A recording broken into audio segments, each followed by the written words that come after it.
Welcome to Ridgecrest Talk. I'm your host, Tonia Pyle, and my special guest today is Lowry, Director of our Senior Services of the Indian Wells Valley. Not the Senior Center, Correct. Senior Services of the Indian Wells Valley. Thank you. Yes, the Senior Services of the Indian Wells Valley is on Drummond, and the Senior Services is on Senior Center is on Sanders. Correct. Just off of Ridgecrest Boulevard.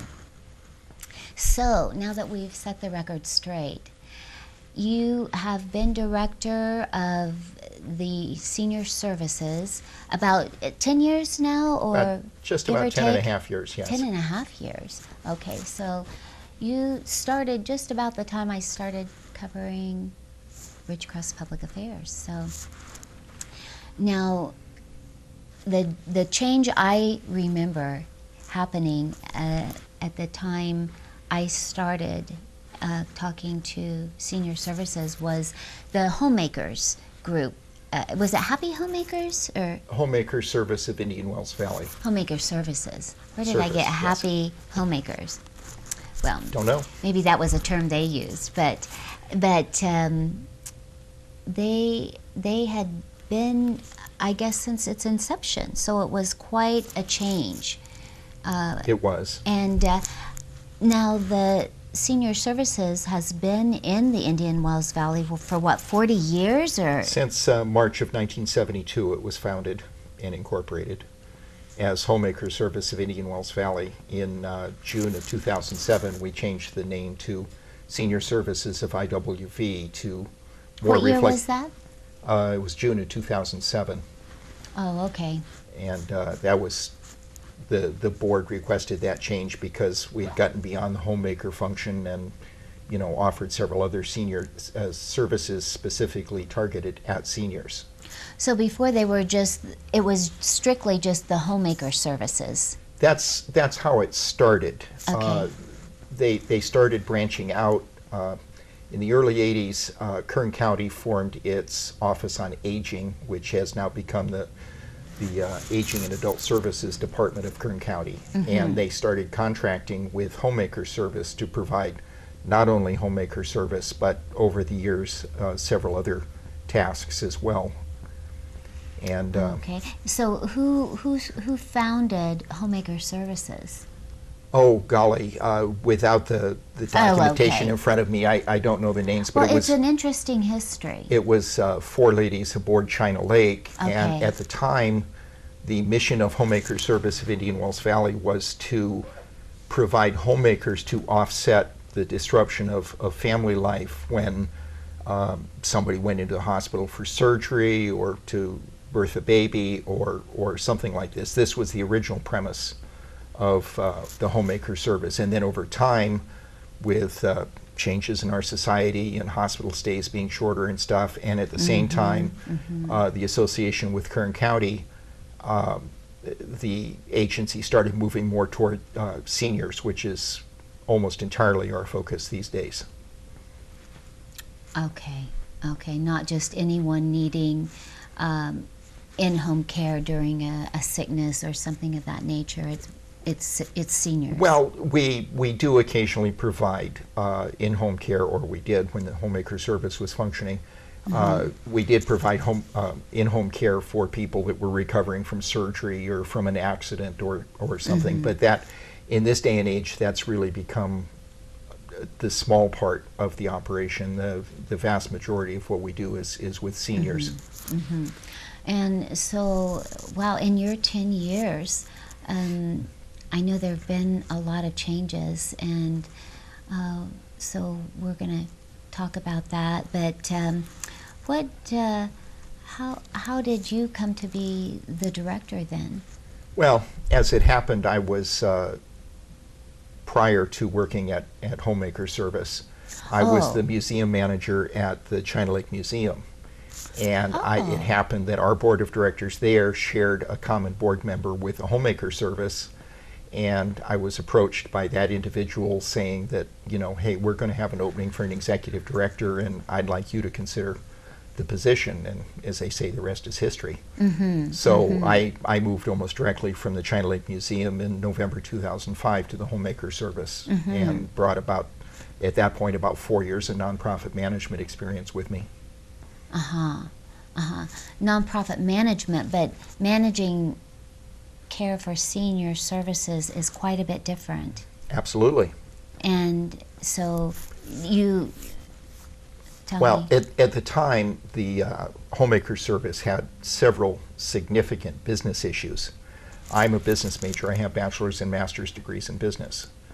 And as when I was recruited, I said, this is not really the kind of place I would look for a job voluntarily, Mm-hmm. but I was being recruited, and and the board members had interviewed me, said, well, you've got a staff to handle the clients and the client issues. And those were the homemakers. Those are the homemakers. Those were my program coordinators. I had a secretary. I had a bookkeeper. I had a whole group of people. I had at the time I had 3 program coordinators, a secretary, a bookkeeper, and then myself on the administrative staff.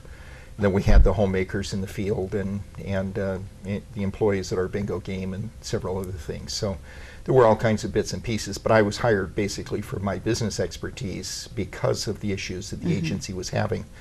They had promoted internally prior to that to the executive director's job, and although those people knew a lot about providing service to the client, they didn't know so much about dealing with the IRS and the state. With the business end of it. The business end of it, exactly. So Which meant you had to interface with the county and that correct. type of The county, issues. the state, even occasionally the federal government.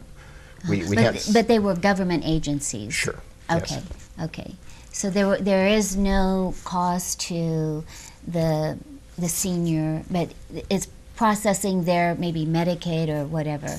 So we can talk a little bit more about it. We're Okay. going to get ready to take a break. But closing thought, you looked like you were going to say something. Well, I was just going to say that to say there's no cost to the senior is, it really is program dependent. We operate about half a dozen programs, and each Okay. one is funded differently. Each one interacts We'll with come the back senior and talk more differently. about those programs. Thank you Certainly. so much, Barry. You're welcome.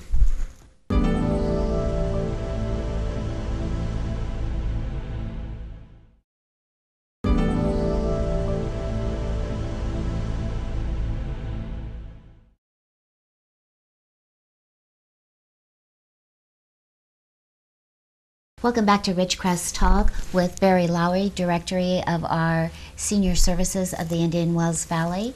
And you were just, we were getting into some of the programs and things you had. You mentioned bingo. You have had it really going on, and so it's been sort of up and down, I think, with some of these programs. Oh, yes. And, but that being the case, what's been some of the highlights of your years with senior services? Well, when I first came to the agency in November 2005, of course, the core program of the agency is the Homemaker Service, as the name suggests.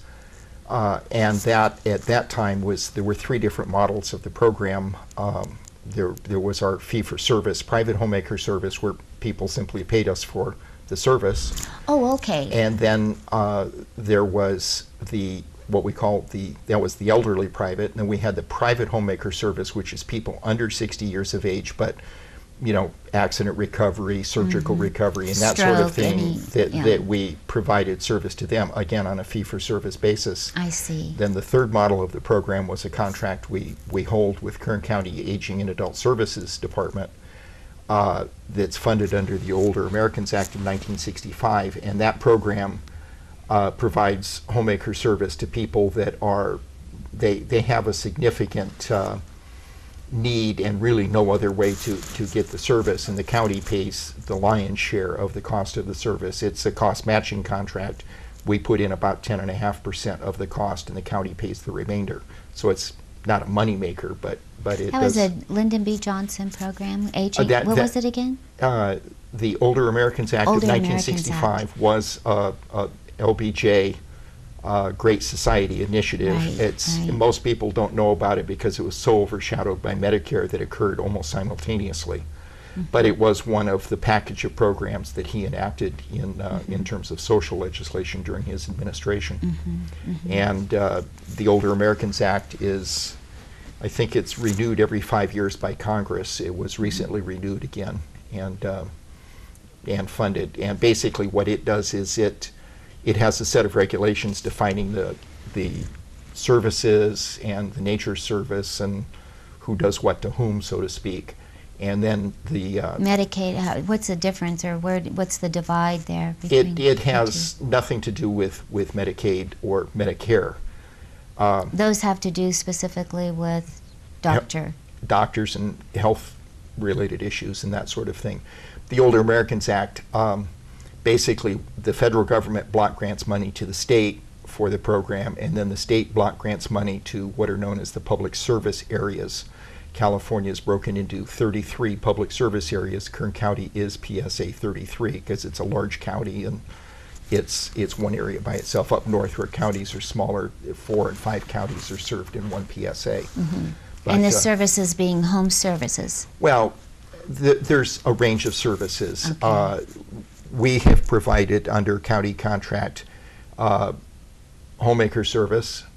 We have another contract called Information and Assistance, where we basically are 411 for seniors. We'll look up information, we'll provide phone numbers, we'll connect them with, we can't provide the service, we'll connect them with other organizations that may serve their needs. Okay. We'll do research for them, that and their families, that sort of thing. We have a small contract with Kern County that's called case management, and basically in the county's definition of case management, we provide assistance with forms and benefit applications and helping seniors apply for things and work through the bureaucracy, so to speak. We handle and know what things are out there available to them. That too. Case management tends to be an extension of information and assistance, where I&A, you might handle something with one phone call or one office visit.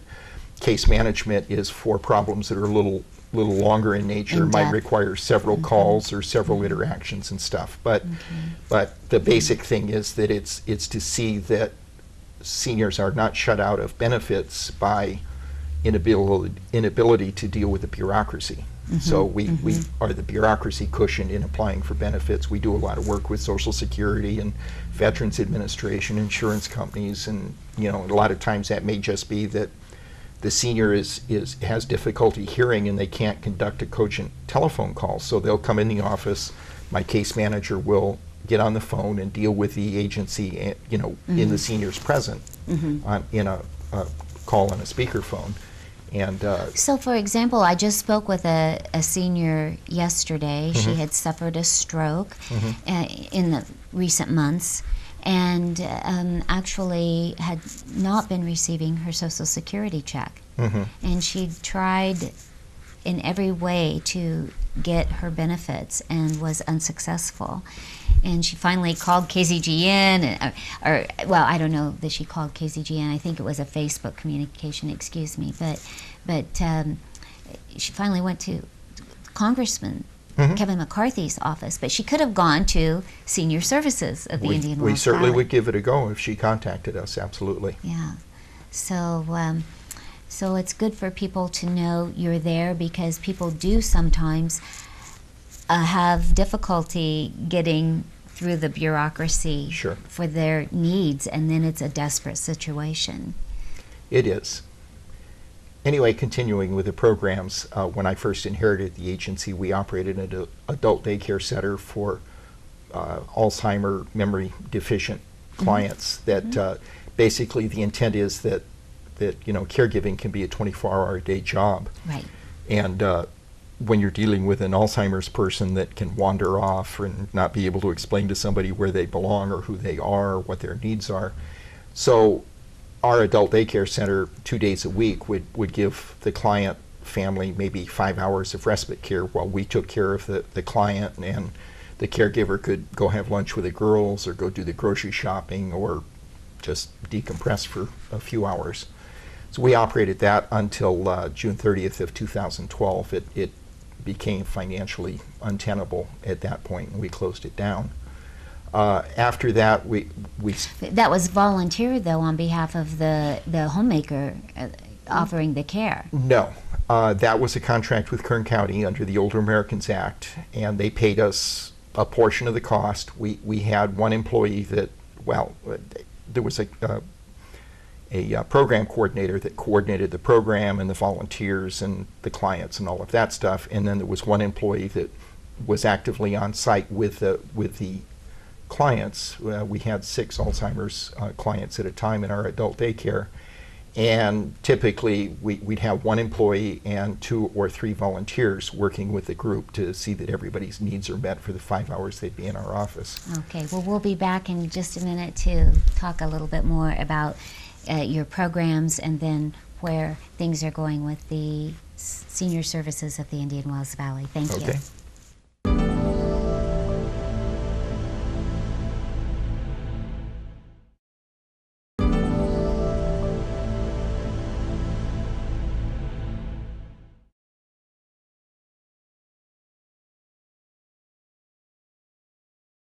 Welcome back to Ridgecrest Talk with our guest, Barry Lowry, Director of the Indian Wells Valley Senior Services, or I should say Senior Services of the Indian Wells Valley.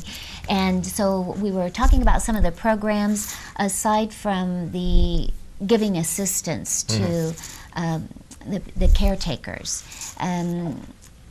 or respite, I guess they call that. That is a popular term, yes.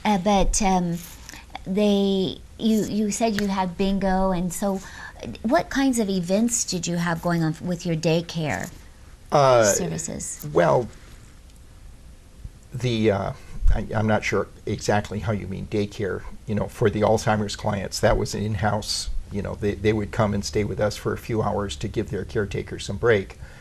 And of course, homemakers going into the field do that in a way too, because a lot of times the caregiver, whether a family member or a neighbor or whatever, you know, will use the opportunity of the homemaker being there doing her job to go do other things. The bingo has been our ongoing fundraiser for close to 20 years. Oh, it's a fundraiser. It is. Okay. It's every Friday night we conduct the bingo game from about 6 p.m. to 10 p.m. down at the senior center. We rent the senior center from the city for the time, and we conduct bingo as a form of fundraiser because we do have costs in our operation and, Sure. and our older... I have to say here, you have such a lovely home there. How did that come to be your facility? And it's such a warm environment. Well, the home was purchased in 2002 using a community development block grant from Kern County. I see. And if you know the history of the Indian Wells Valley, BRAC 95 took a lot of jobs out of China Lake. The population of the city declined significantly. Mm-hmm. And the gentleman that owned the home, and gentleman and his family who had built the home originally in 1969, they were trying to, you know, the kids were all gone, and they were trying to get out of town and move down to their other home down in Desert Hot Springs. As it happens, small town. In my previous life in aerospace, this gentleman had worked for me for 8 years. So small world, isn't it? Small world. Yeah. Anyway, he had he had no luck selling the house, if you will, and Okay. I'm not quite sure who got the idea, but you know, the agency needed some place to consolidate its services because we were in 2 or 3 different locations around town because they couldn't find suitable accommodations that would cover everything. And the agency board struck a deal with him to accept the $125,000 we got from Kern County in the community development block grant. $2,500. $125,000. $125,000. And the value of the Thank you. house was probably $200 at the time. So he took the $125,000 cash, grant deeded the balance of the value to the agency, and moved out of town. And that's how we inherited the house. Then How much was the house? it's 200. well, we paid $125,000 for it Okay. in 2002. Then the county gave us an additional block grant of, originally it was, I don't know, $60,000, and by the time all the bills were in, it was about $82,000. And that was used to refurbish the house, put in ADA compliant bathrooms, convert the space basically from being a home to being an office building, you know, removal of shower and bath facilities and the laundry room and things like that, and put in fire doors that the fire code required, and putting in wheelchair ramps at doors and all of this stuff. And that went on between 2002, and the agency finally moved into the house in March of 2004, and we've been in the house continuously since March of 2004. Oh, okay. So now, since the house was bought with public funds, there's a deed restriction put in by the county council that the house needs to be used for 20 years for its intended purpose, or it reverts to the county. So since we've been in the house 14 years since we bought it, it will be reverting to the county when we close down later this year. And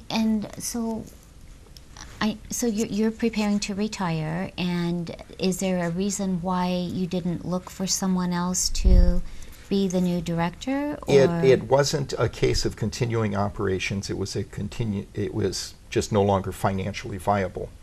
We operate on the July 1, June 30th county fiscal year, and as of the end of December, 6 months into our year, we were about $17,000 in the hole at that point.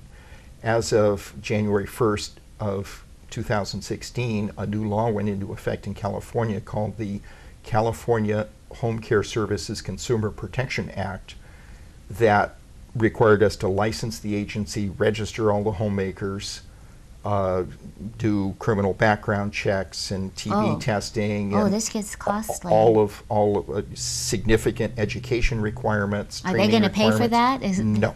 Okay. Just to register the agency, it was $5,165 was the initial registration cost, plus the cost to register all the homemakers, do all the testing, all the education. Of course, that's dead. What law changed this? It was a new law that became effective January 1st, 2016, the California Home Care Services Consumer Protection Act. Well, you're going to be very much missed in the community, I can tell you that. And I want to thank you so much for joining me today. Any closing thoughts you'd like to share? No, I appreciate your having me on and allowing me to tell a little bit of the story. There's quite a bit more to it, but yes. Maybe we'll do a part 2. You can come back and visit us. Okay. As you're winding things down. Sure. Thank you so much for joining me, Barry.